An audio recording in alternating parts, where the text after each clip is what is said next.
It's Anuradha, ma'am here. Welcome to my YouTube channel Meet Concept Easy. आज के video lecture में class 12 accountancy के chapter 3 change in profit sharing ratio को continue करते हुए आगे के क्वेश्चन सोल्व करवा रही हूँ। देखो, अब तक मैंने आपको टीएस गरेवाल की एक्सरसाइज के 25 क्वेश्चन तक सारे क्वेश्चन डिटेल में एक्सप्लेन किए हैं। चैप्टर 3 के सारे क्वेश्चन अच्छे से समझने के लिए आप मेरी प्लेलिस्ट देख लेना। सारे क्वेश्चन आपको सीरीज में इजीएस्ट मैनर में एक्सप्लेन मिलेंगे। अब तक मैं क्वेश्चन नंबर 25 तक सारे क्वेश्चन आपको एक्सप्लेन कर चुकी हूँ। आज मैं आगे के क्वेश्चंस करवाऊंगी। आज मैं ले रही हूँ क्वेश्चन नंबर 26 एंड 27। दोनों ही क्वेश्चन बहुत इजीएस्ट मैनर में एक्सप्लेन करूंगी, इसलिए पूरा वीडियो लेक्चर स्टार्टिंग से एंड तक फुल कंसंट्रेशन के साथ देखना, ताकि दोनों क्वेश्चन आपको अच्छे से समझ में आ जाए। Question number 26 is Hari, Kunal and Uma are partners in a firm sharing profits and losses in the ratio of 5:3:2. From 1st April 2018, they decided to share future profits and losses in the ratio of 2:5:3.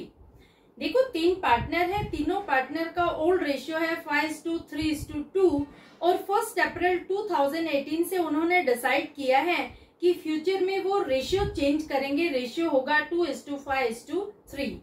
Their balance sheet showed a balance of ₹75,000 in profit and loss account and a balance of 15,000 in investment fluctuation fund.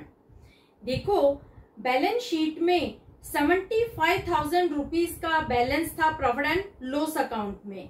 जब आपको profit and loss account में debit balance bracket में given नहीं हो, तो हम ये assume करते हैं कि ये प्रॉफिट का बैलेंस है। जो ₹75,000 है, ये प्रॉफिट का बैलेंस है। और 15,000 रुपए उन्होंने इन्वेस्टमेंट फ्लक्चुएशन फंड क्रिएट किया था, ताकि फ्यूचर में अगर इन्वेस्टमेंट की वैल्यू में कोई फॉल हो जाता है तो इस इन्वेस्टमेंट फ्लक्चुएशन फंड से वो एडजस्ट कर लेंगे।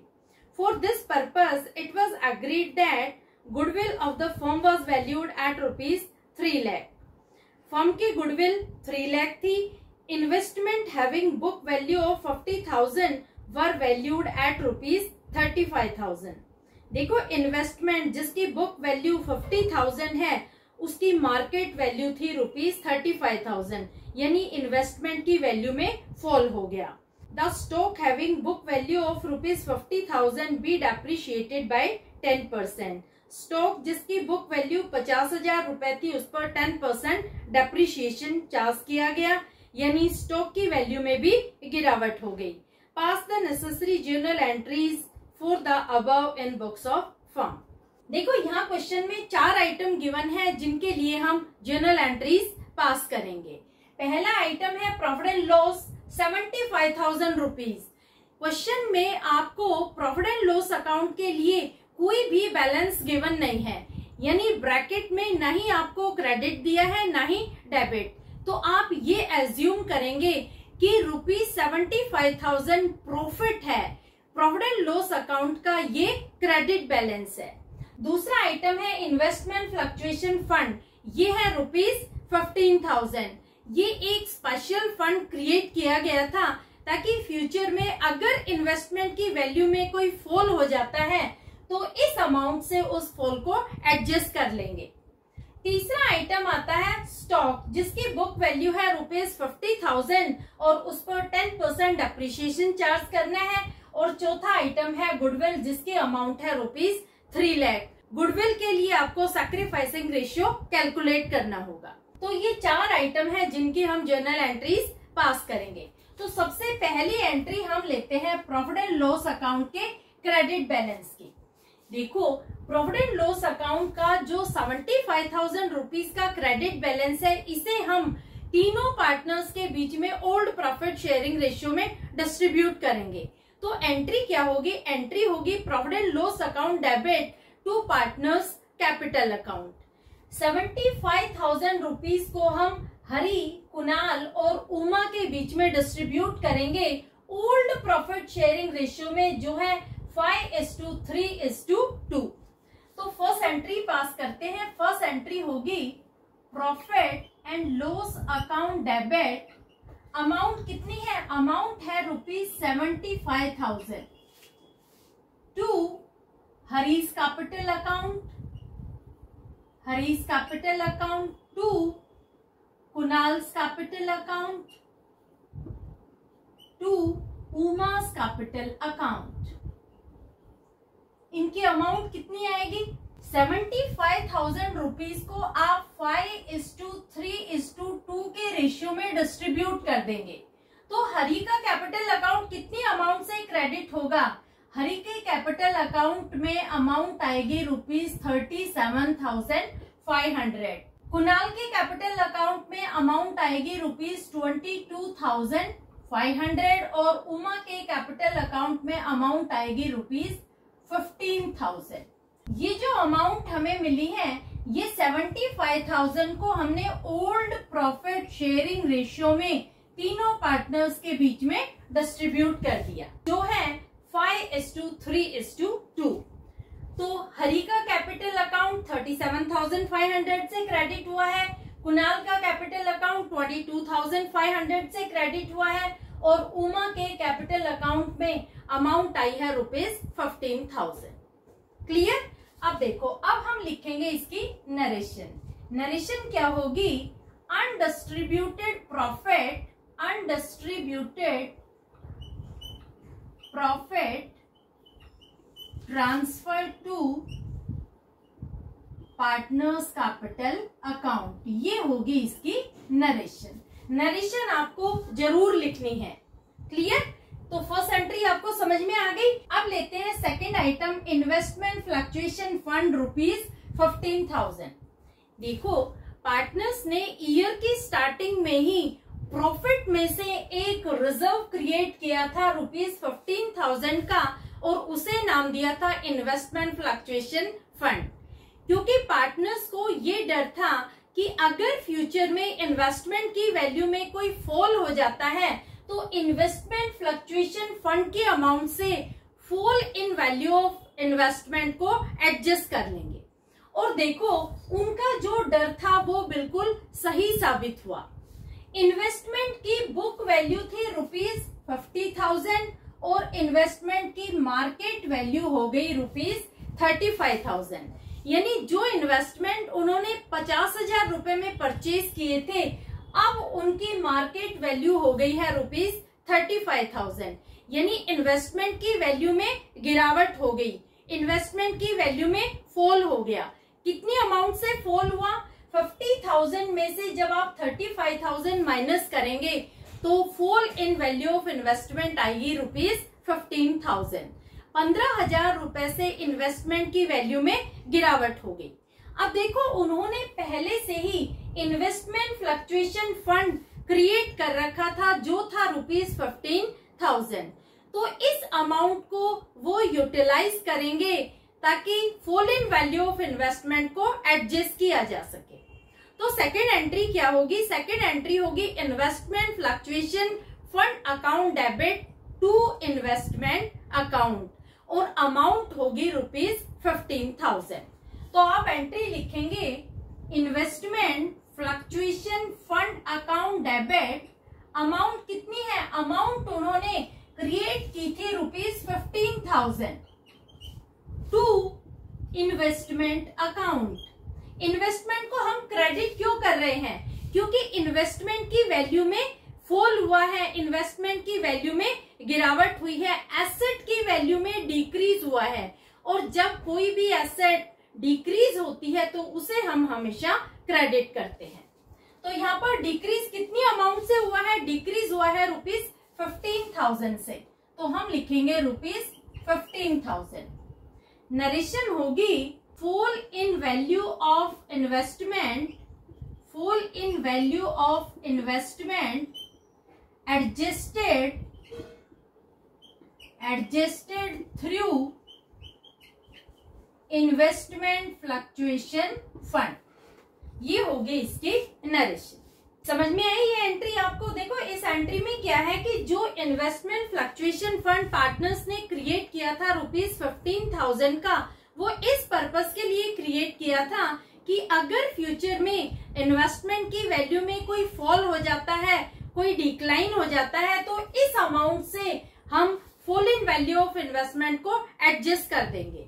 और यही हुआ, इन्वेस्टमेंट की वैल्यू में फॉल हो गया। जो इन्वेस्टमेंट 50,000 के थे उनकी मार्केट वैल्यू हो गई ₹35,000। तो जो 15,000 का फॉल हुआ था उसे हमने एडजस्ट कर दिया इन्वेस्टमेंट फ्लक्चुएशन फंड की अमाउंट से। तो हमने एंट्री पास की investment fluctuation fund account debit ₹15,000 to investment account ₹15,000। Clear. अब हम लेते हैं थर्ड एंट्री। थर्ड आइटम है स्टॉक। स्टॉक की बुक वैल्यू है ₹50,000, उस पर हमें 10% अप्रिसिएशन चार्ज करना है। तो जब आप 50,000 पर 10% डेप्रिसिएशन चार्ज करेंगे तो कितनी अमाउंट आएगी? 50,000 पर 10% डेप्रिसिएशन आएगा ₹5,000। यानी स्टॉक की वैल्यू में 5,000 रुपीज का फॉल हुआ है, डिक्लाइन हुआ है। स्टॉक की वैल्यू 5,000 रुपए से कम हो गई। जब किसी भी एसेट की वैल्यू कम होती है तो हम हमेशा रीवैल्यूएशन को डेबिट करते हैं और एसेट को क्रेडिट। ये सब मैं आपको ऑलरेडी एक्सप्लेन कर चुकी हूँ प्रीवियस वीडियो लेक्चर में, जब मैंने आपको रिवैल्यूएशन अकाउंट का कंसेप्ट क्लियर किया था कि जब एसेट की वैल्यू में फॉल होता है तो हम हमेशा एसेट को क्रेडिट करते हैं और रिवैल्यूएशन को डेबिट। तो यहाँ पर एंट्री क्या होगी? एंट्री होगी revaluation account debit to stock. Amount होगी ₹5,000। तो थर्ड एंट्री आप लिखेंगे revaluation account debit, amount is ₹5,000 to stock account, amount will be ₹5,000। Narration होगी fall in value of stock, fall in value of stock recorded. ये होगी इसकी narration. अब देखो, जो ये 5,000 रुपए है ये रिवैल्यूएशन का लॉस है, क्योंकि पूरे क्वेश्चन में रिवैल्यूएशन से रिलेटेड सिर्फ एक ही आइटम है जो है स्टॉक। स्टॉक की वैल्यू में फॉल हुआ है ₹5,000 से, जो रिवैल्यूएशन अकाउंट का लॉस है। और जब रिवैल्यूएशन में लॉस होता है तो उसे हम पार्टनर्स के बीच में ओल्ड प्रॉफिट शेयरिंग रेशियो में डिस्ट्रीब्यूट करते हैं, पार्टनर्स के कैपिटल अकाउंट को डेबिट करते हैं। तो 5,000 को हम 5:3:2 में डिस्ट्रीब्यूट करेंगे और तीनों पार्टनर्स के कैपिटल अकाउंट को डेबिट करेंगे। तो एंट्री क्या होगी? एंट्री होगी, फोर्थ एंट्री होगी Harish capital account debit, Kunal's capital account debit, Uma's capital account debit to revaluation account. Amount will be ₹5,000. ये जो 5,000 है ये 5:3:2 में डिस्ट्रीब्यूट होंगे तीनों पार्टनर्स के बीच में। तो देखो, जब हम 5,000 को 5:3:2 में डिस्ट्रीब्यूट करते हैं तो हरी के कॉलम में आएगी अमाउंट ₹2,500, कुणाल का कैपिटल अकाउंट डेबिट होगा ₹1,500 और उमा का कैपिटल अकाउंट डेबिट होगा ₹1,000। टोटल आएगा ₹5,000। ये जो तीनों अमाउंट आई है ये हमने डिस्ट्रीब्यूशन किया है ओल्ड प्रॉफिट शेयरिंग रेशियो में। जो रिवैल्यूएशन अकाउंट का लॉस है उसे तीनों पार्टनर्स के बीच में ओल्ड प्रॉफिट शेयरिंग रेशियो जो 5:3:2 है उसमें डिस्ट्रीब्यूट किया है। और नरेशन क्या होगी? नरेशन होगी transfer of loss on revaluation to partners capital account. ये होगी इसकी नरेशन। तो क्लियर हुई आपको ये एंट्री? इस एंट्री में हमने जो रिवैल्यूएशन का ₹5,000 का लॉस है उसे तीनों पार्टनर्स के बीच में ओल्ड प्रॉफिट शेयरिंग रेशियो में डिस्ट्रीब्यूट किया है, पार्टनर्स के कैपिटल अकाउंट को हमने डेबिट किया है और रिवैल्यूएशन को क्रेडिट। क्लियर? अब हम बात करते हैं गुडविल की। देखो, क्वेश्चन में गुडविल की अमाउंट गिवन है ₹3 लाख। जब भी आपको क्वेश्चन में गुडविल गिवन हो तो इसका मतलब आपको सैक्रिफाइसिंग रेशियो फाइंड आउट करना है। सैक्रिफाइसिंग रेशियो का फॉर्मूला क्या होता है? Old ratio minus new ratio. देखो तीनों पार्टनर का ओल्ड रेशियो है 5:3:2 और न्यू रेशियो है 2:5:3। तो तीनों पार्टनर का हम सैक्रिफाइसिंग रेशियो फाइंड आउट करते हैं। सबसे पहले लेते हैं हरि का ओल्ड शेयर। हरि का ओल्ड रेशियो क्या है? ओल्ड रेशियो है 5/10।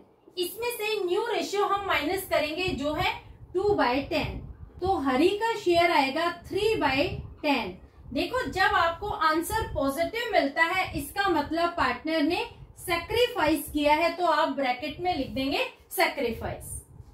कुणाल का ओल्ड रेशियो क्या है? कुणाल का ओल्ड रेशियो है 3/10, माइनस करेंगे न्यू रेशियो है 5/10 इज इक्वल टू -2/10। जब आपको आंसर नेगेटिव मिलता है इसका मतलब पार्टनर को गेन हुआ है, आप ब्रैकेट में लिख देंगे गेन। कुणाल को 2/10 शेयर का गेन हुआ है। अब हम उमा का ओल्ड रेशियो ले रहे हैं। ओल्ड रेशियो है 2/10, इसमें से न्यू रेशियो माइनस करेंगे, न्यू रेशियो है 3/10, तो यहाँ पर आंसर आएगा -1/10। उमा को भी गेन हुआ है क्योंकि आंसर नेगेटिव आया है। देखो कुणाल और उमा ये दोनों गेनिंग पार्टनर है और जो हरि है ये सैक्रिफाइसिंग पार्टनर है। जब आपको आंसर पॉजिटिव मिलता है इसका मतलब पार्टनर ने सैक्रिफाइस किया है, और जब आपको आंसर नेगेटिव मिलता है इसका मतलब पार्टनर ने गेन किया है। तो यहाँ पर दो पार्टनर गेनिंग है। कौन कौन? कुणाल और उमा। कुणाल को गेन हुआ है 2/10 शेयर से और उमा को गेन हुआ है 1/10 शेयर से, और जो हरि है उसने सैक्रिफाइस किया है 3/10 शेयर। क्लियर? अब हम गुडविल की अमाउंट कैलकुलेट करते हैं। देखो गुडविल की अमाउंट है ₹3 लाख। तो हरि, कुणाल और उमा इन तीनों का हम शेयर देख रहे हैं। हरि का शेयर कितना आएगा? 3 लाख को हम मल्टीप्लाई करेंगे 3/10 से, तो अमाउंट कितनी आएगी? अमाउंट आएगी ₹90,000। ठीक है। अब कुणाल का शेयर क्या होगा? 3 lakh into 2/10 is equal to ₹60,000, और उमा का शेयर आएगा 3 lakh into 1/10 is equal to ₹30,000। तीनों पार्टनर की हमने गुडविल की अमाउंट भी निकाल ली है। हरि की आई है ₹90,000, कुणाल की है ₹60,000 और उमा की है ₹30,000। देखो जो सैक्रिफाइसिंग पार्टनर होता है उसे हम हमेशा क्रेडिट करते हैं, और जो गेनिंग पार्टनर होते हैं उन्हें हम हमेशा डेबिट करते हैं। तो एंट्री क्या होगी? एंट्री होगी Kunal's capital account debit ₹60,000, Uma's capital account debit ₹30,000 to Harish's capital account ₹90,000। ये होगी गुडविल की एंट्री। फिफ्थ एंट्री क्या होगी? फिफ्थ एंट्री होगी Kunal's capital account debit amount is ₹60,000, Uma's capital account debit amount is ₹30,000 to Hari's capital account. Amount will be ₹90,000. और narration होगी adjustment entry made for goodwill. Made for goodwill, ये होगी इसकी narration. समझ में आई आपको गुडविल की एंट्री? गुडविल की एंट्री में हम हमेशा गेनिंग पार्टनर को डेबिट करते हैं और सैक्रिफाइसिंग पार्टनर को क्रेडिट। यहाँ पर जो दो पार्टनर हैं कुणाल और उमा, ये दोनों गेनिंग पार्टनर है, तो हमने दोनों को कर दिया डेबिट, और जो हरि है ये सैक्रिफाइसिंग पार्टनर है, तो हरि को हमने कर दिया क्रेडिट। क्लियर? अब मैं ले रही हूँ next question, question number 27। Question number 27 is A, B and C are sharing profits and losses in the ratio of 2:2:1. They decided to share profit with effect from 1st April 2023 in the ratio of 5:3:2. तीन partner है ABC, इनका पुराना ratio है 2:2:1 और new ratio है 5:3:2। They also decided not to change the value of assets and liabilities in books of account।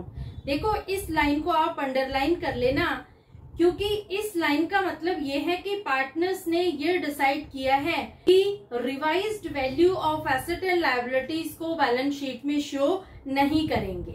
The book value and revised value of assets and liabilities as on the date of change were as follows. Machine, computer, sundry, creditors, outstanding expenses, ये 4 item है। चारों ही item की book value और revised value question में given है। Pass and adjustment entry. देखो ये जो क्वेश्चन है ये डिफरेंट है।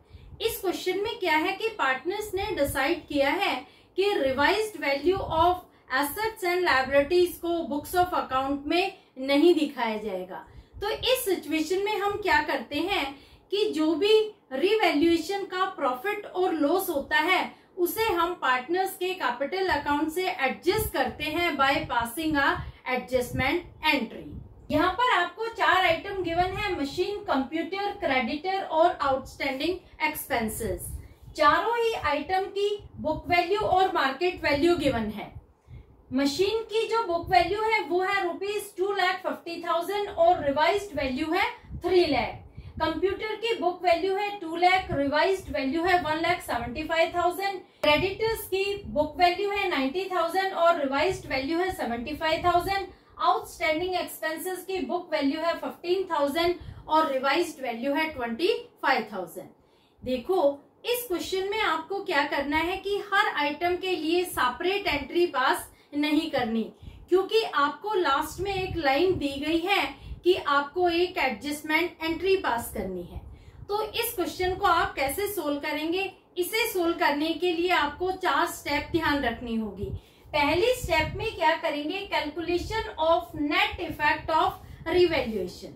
देखो रिवैल्यूएशन का नेट इफेक्ट आप कैसे फाइंड आउट करेंगे, इसके लिए एक फॉर्मूला आपको ध्यान रखना है।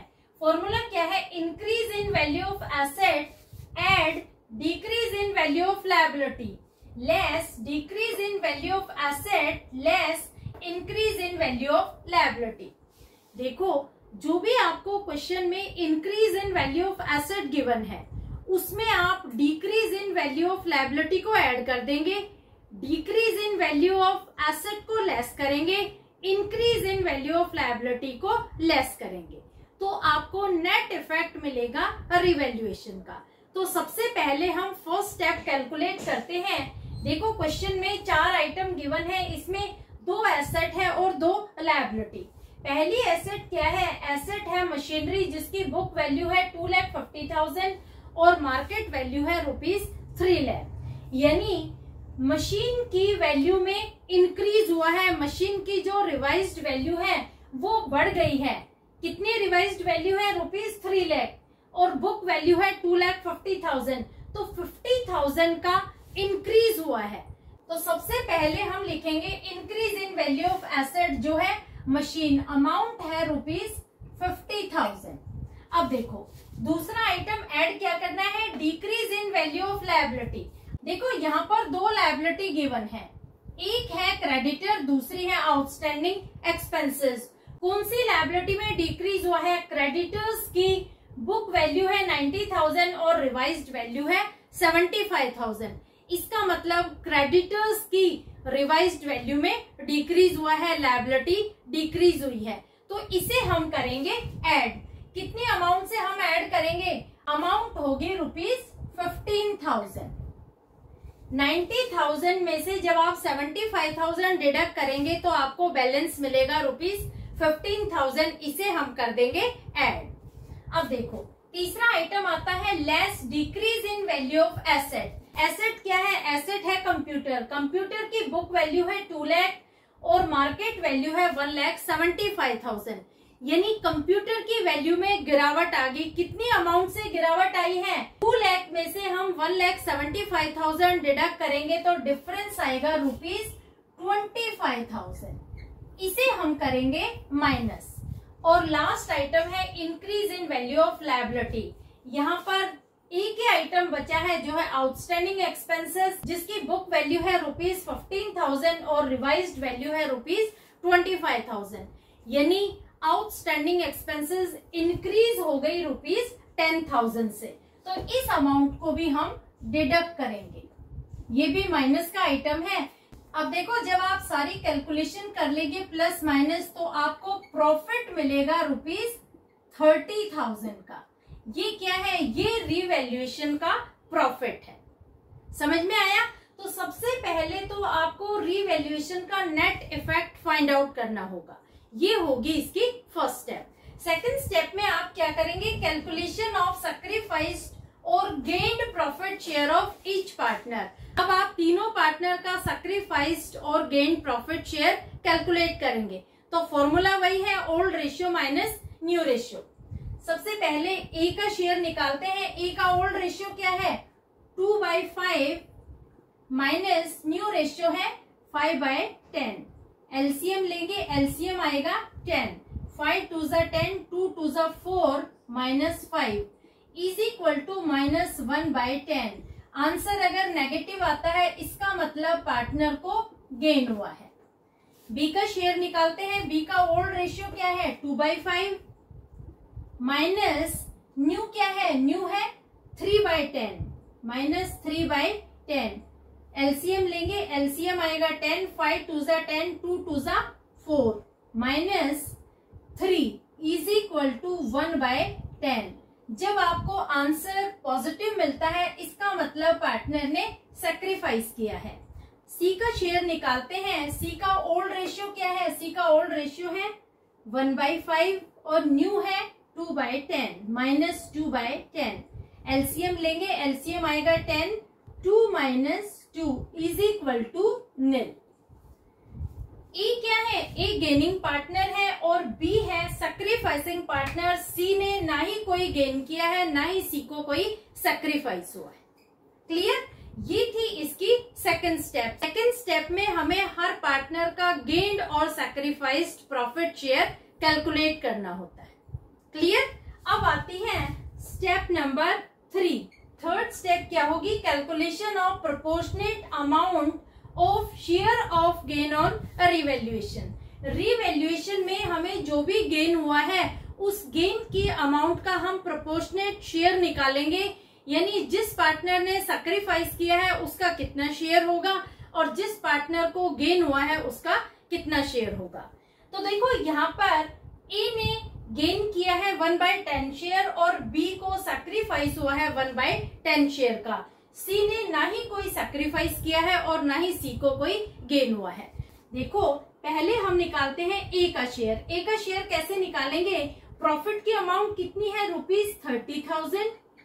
उसके बाद ए का गेन शेयर क्या है? उसका गेन शेयर है 1/10। तो यहाँ पर ए का शेयर आएगा ₹3,000। इसी तरह से हम बी का सैक्रिफाइस शेयर निकालेंगे। प्रॉफिट की अमाउंट लिखेंगे और फिर उसका सैक्रिफाइस्ड शेयर से मल्टीप्लाई कर देंगे तो अमाउंट आएगी सेम ₹3,000। समझ में आया? ए को गेन हुआ है ₹3,000 से, बी ने सैक्रिफाइस किया है ₹3,000 से। जो पार्टनर सैक्रिफाइस करता है उसे हम क्रेडिट करते हैं और जिस पार्टनर को गेन होता है उसे हम डेबिट करते हैं। ए क्या है? ए गेनिंग पार्टनर है, यानी इसे हम करेंगे डेबिट। और जो बी है ये सैक्रिफाइसिंग पार्टनर है, इसे हम करेंगे क्रेडिट। तो यहाँ पर लिख देती हूँ मैं स्टेप 4। स्टेप 4 में आपको एंट्री पास करनी है। एंट्री क्या होगी? एंट्री होगी A's capital account debit ₹3,000 to B's capital account ₹3,000। A's capital account debit ₹3,000 to B's capital account amount will be ₹3,000। Narration होगी एडजस्टमेंट एंट्री मेड, ये होगी इसकी नरेशन। तो आपको ये 4 स्टेप फॉलो करनी है जब पार्टनर्स डिसाइड करते हैं कि एसेट और लायबिलिटी की रिवाइज्ड वैल्यू को बुक्स ऑफ अकाउंट में शो नहीं किया जाएगा। तो आपको एक एंट्री पास करनी होगी। हर आइटम के लिए आप सेपरेट एंट्री पास नहीं करेंगे, सिर्फ एक ही एडजस्टमेंट एंट्री पास करेंगे। सबसे पहले आप क्या करेंगे? सबसे पहले आप नेट इफेक्ट फाइंड आउट करेंगे रिवैल्यूएशन का। उसके बाद आप हर पार्टनर का सैक्रिफाइस्ड और गेन प्रॉफिट शेयर कैलकुलेट करेंगे। उसके बाद आप रीवैल्यूएशन के गेन की प्रोपोर्शनेट अमाउंट कैलकुलेट करेंगे और फाइनली आप एंट्री पास करेंगे जो एक सिंगल एंट्री होगी, जो एक एडजस्टमेंट एंट्री होगी। तो इस तरह से आपको क्वेश्चन सोल्व करना है जब पार्टनर्स डिसाइड करते हैं कि रिवाइज्ड वैल्यू को बुक्स ऑफ अकाउंट में शो नहीं किया जाएगा तब। क्लियर? तो होपफुली ये क्वेश्चन आपको समझ में आ गया होगा, इसका एक स्क्रीनशॉट ले लो। तो होपफुली आज के वीडियो लेक्चर के दोनों ही क्वेश्चन आपको अच्छे से क्लियर हो गए होंगे। फिर भी किसी तरह की कोई क्वेरी हो तो feel free to comment in comment box. मेरे चैनल को सब्सक्राइब जरूर कर लेना, क्योंकि आगे के सारे क्वेश्चन मैं आपको डिटेल में एक्सप्लेन करूँ। Thank you so much.